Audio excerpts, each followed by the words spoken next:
So the kids do this thing every day, whether or not they're in like actual school, like even on the weekends and breaks and stuff, wherein I have them read independently for 20 minutes and then they write an essay. It's not really an essay, okay? It's 5 sentences. It's like a paragraph, whatever. That's not the point of the story. Point is, I got them all set up with their reading and their snack and their paper ready to go so I can come out here and like set up, the camera and do everything. Apparently, I was gone longer than I expected to be gone because I just went in to check on them before hopping on to hang out with you. And Soap and Clay Kidlet number 2 was trying to draw the entire house as her boundary for the VR that I bought Mr. Soap and Clay for Christmas. And first and foremost, different time for the VR conversation, how amazing it is, because it is super amazing. But second, children should not be using VR at all. Like at all. Because their eyes are still developing and it is so immersive these days that it's a terrible idea. And they know that they're not supposed to be using it. So I mean already, strike one, kid, what are you doing? Strike two, she's literally walking around with this VR headset trying to draw the boundaries of our entire house as her game boundary so she can just maneuver around staircases and, couches and a cat. All things that she can't see when the headset is on and the game is in play. Things that will just, she's gonna get. What are you doing? Why are you doing it? What? Somebody send help and wine. I took the VR away, and I guess I'm just gonna have to keep it with me all the time because they obviously want to play it because it's cool. I get it. They can't do so. And even if they could do so, you can't make the whole house your boundary. You're asking for a trip to the hospital. And we've already had conversations about how many staircase deaths happen every year. Like you and me, right here on the YouTube. So we've talked about that. Apparently I need to go talk to them about that. It's all weird. Literally just happened. Has nothing whatsoever to do with today except hospitals don't want them to go to one. And we're doing a hospital themed bath bomb today, which I'll tell you more about in just a minute. But before I do, hello, I am Mrs. Soap and Clay. I am so glad I walked in when I did and not, a minute later. Otherwise, that could have been terrible. Let's make stuff.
How's it going, Sudsers? Welcome back to the channel. You are at Soap and Clay, where we make all the soapy things. And you are here for day 217 of 365 days of soap. And today, we are doing Dr. Weber's bath bomb. Dr. Weber, where the entire thing began. I mean, I guess technically it's not exactly true. Like the whole series began with Meredith and McDreamy. But then Weber delivers this cool first day as an intern speech, and the soundtrack is just amazing, and you're like, oh God, what is this show? I want to be a part of it. That was me. That was my life. And he has been here for the entirety of the Grey's Anatomy, series. And as such, he's kind of hard to capture into one just little picture of something. So we decided to kind of not capture him in something like that, and do a bath bomb instead, and put the little medical symbol on top. and do some whip soap. Whatever, it all makes more sense if we go to the video and you can watch the Soapprentice in action with a different type of bath bomb skill that she's never done before. So you get to watch her first time trying to make a concave in a round bath bomb so she can fill it with something else. Okay, so today is Dr. Weber's bomb, and we will be making it orange. And the Soapprentice is coming up with some very creative ways to make said bath bomb orange, really. And there's no real reason that we're making it orange, except we looked at the entire line and went, so we've got some blacks, we've got some blues, we've got some, you get it. We didn't have an orange. And so Dr. Weber became orange. And I love that for him. Now, who is Dr. Weber? Well, he's the chief of surgery at Seattle Grace / Mercy West / Grace Sloan. He's been around the block. It's all the same hospital also, by the way. And also, by the way, yes, I am spelling these things right, okay? So the people that have told me that I did not spell Christina correctly. I mean, yeah, that's not the normal way of spelling Christina, but that's the way her character name is spelled. And for this one, Weber, 2 B's. That's correct. And the reason why I know that is because my entire life is lived via subtitles. I have not watched a television show or played a video game without subtitles in, I don't know, since before I was an adult. I like to read while I'm consuming things because then that makes me feel like I am learning while I'm being entertained. Whatever. Anyway, Weber is spelled right. 2 B's. And also the thing that, the Soapprentice just did with the little cap inside the bath bomb mold, that's how you create a concave. You just put another thing, something in there. We chose the cap of a gallon jug of water to put in there to create a concave so we can then fill that with some floating soap, some whipped soap. I've done that before on the channel and given you a recipe for the floating soap in the Batharones videos for sure, but also in other places. So if you're interested in that, just go check out, just do a YouTube search for soap and clay Batharones and you'll get that recipe. But also I'll just give it to you right now. It's very easy. It's 1 part foaming bath butter, either, the pre-made mix or something that you've made, 1 part melt and pour soap, and a splash of glycerin and a splash of meringue, and you whip it until it's whatever. Just go watch the videos. They're informative. It shows you how to do the thing. Anyway, Dr. Weber, chief of surgery, is the chief of surgery when Meredith Grey and Christina Yang and Alex Karev and Izzy Stevens and George Bailey are interns. Also when Miranda Bailey is, wait, did I say George Bailey? George O'Malley. Also when Miranda Bailey is an intern too. He's been around for a long time. He's the chief of surgery in the same hospital that he was a resident at, back in a time when Black people were not really seen as smart enough to be doctors, which is 19 million different kinds of bullshit. But I also appreciate that Shonda Rhimes put into her, medical drama show some history, because that's a whole ass thing. And coming up as a Black doctor in the time that Weber would have done so, which would be, the 60s, 70s? This is actually a little bit confusing because during some of his flashback episodes, they talk about GERD, which was the earlier version and what AIDS was called before AIDS was called AIDS. And that was actually a very interesting flashback sequence, because it was him and Meredith Grey's mom that, made this discovery, and he was not treated well and she was not treated well, because both girls and boys were not seen. I mean, both black boys and just girls in general were not seen as worthy of becoming doctors during the time that they were becoming doctors, and they became amazing doctors. And so I'm not 100% sure on the timeline with that one. Okay, so I looked that thing up, and from what I can tell, based on Weber's birthday, which was 1954, again, fictional character, it would be the late 70s, early 80s that he and Alice Grey, Meredith Grey's mom, would have been doing their internship at Seattle Grace. And so that's completely and totally effed up. Okay? I was born in the 80s. So in the 80s, women and all of the black people were seen as inferior beings and not capable of becoming doctors. In the 80s. That's how close we are to that, which is gross. So I looked it up, and I enjoy the piece of history that Shonda puts into her everything, really. Now, for the bath bombs, it was supposed to be scented with Hugo Boss, but Wellington actually refunded the Hugo Boss purchase and didn't send it because they were out of stock. Also, I did pick up Hugo Boss from, real Hugo Boss, this one that it was meant to be, for Mr. Soap and Clay for Christmas, along with every other scent that we were messing with for the selection of the Greys, scents that he didn't already have. And this one actually really slaps. Like, I'm super impressed with this scent blend. That's not what we used. We ended up using a cool, clear water from Nature's Garden because it is a great, clean, like almost shave soap type scent. And it is very oceanic in its notes, therefore works for a character that exists in Seattle. So it's all good.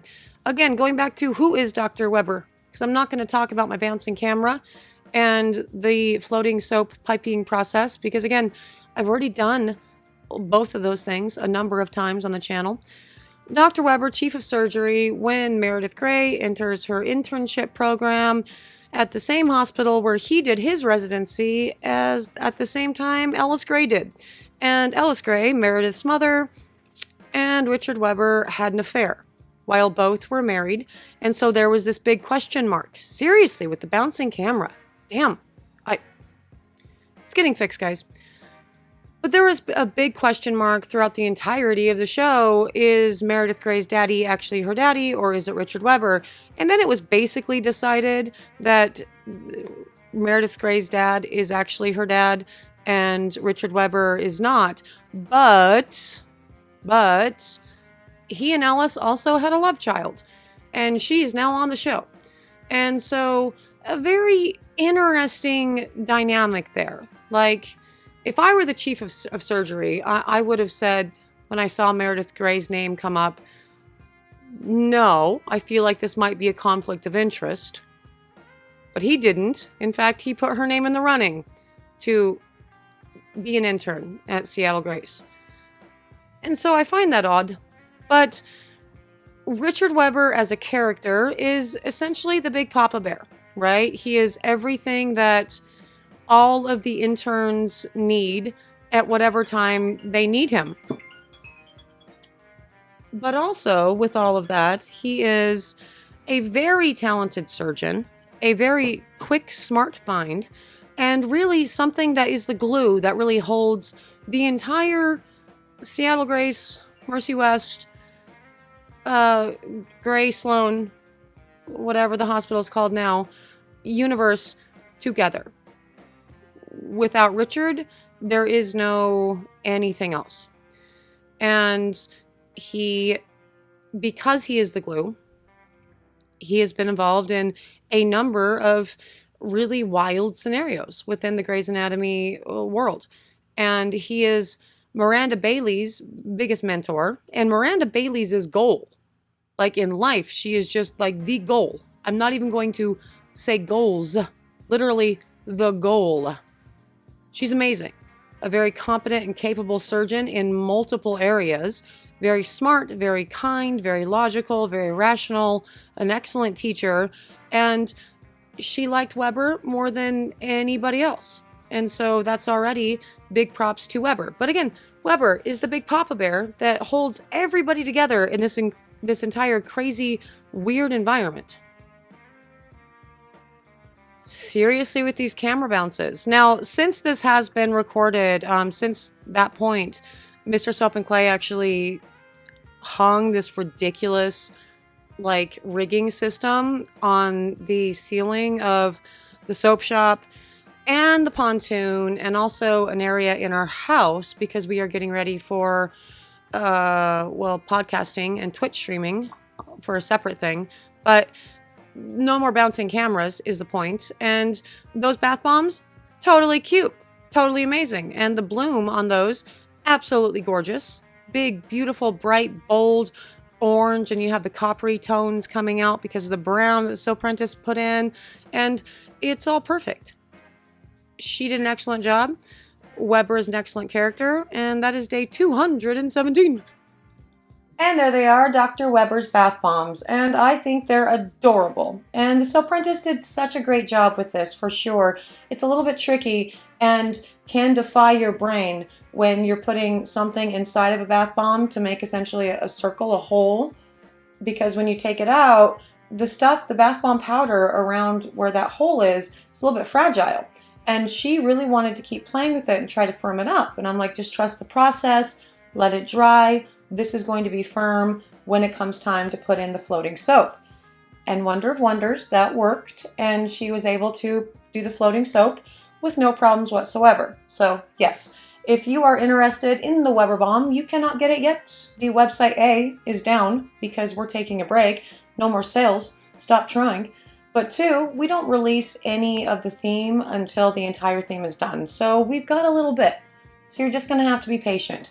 If you're interested in seeing what other characters we do or what our designs are for any of those characters, subscribe, do the thing. That would be excellent. For those of you who have done that thing, hey Sudsers, thank you so much. You guys are super duper awesome. And I know that I'm able to tell you that story about VR and you guys will sympathize with me and understand, you know, the pains and the joys that come along with parenting, and, you know, not judge me for having left my children alone for 20 minutes with a freaking book you're supposed to be reading anyway. She hit so many strikes today. There's not enough strikes. So I am going to actually go take off and go talk to her about all of those things, and maybe play some Roblox with her, you know, as a fun family thing after she gets grounded and has to clean something until she's ungrounded. You know how that works. Consequences for actions. Gotta go figure all those consequences out right now. Point is, I'm out of here for today, but I will see you guys all again tomorrow for another round of my crazy life, but also soapy fun. Bye.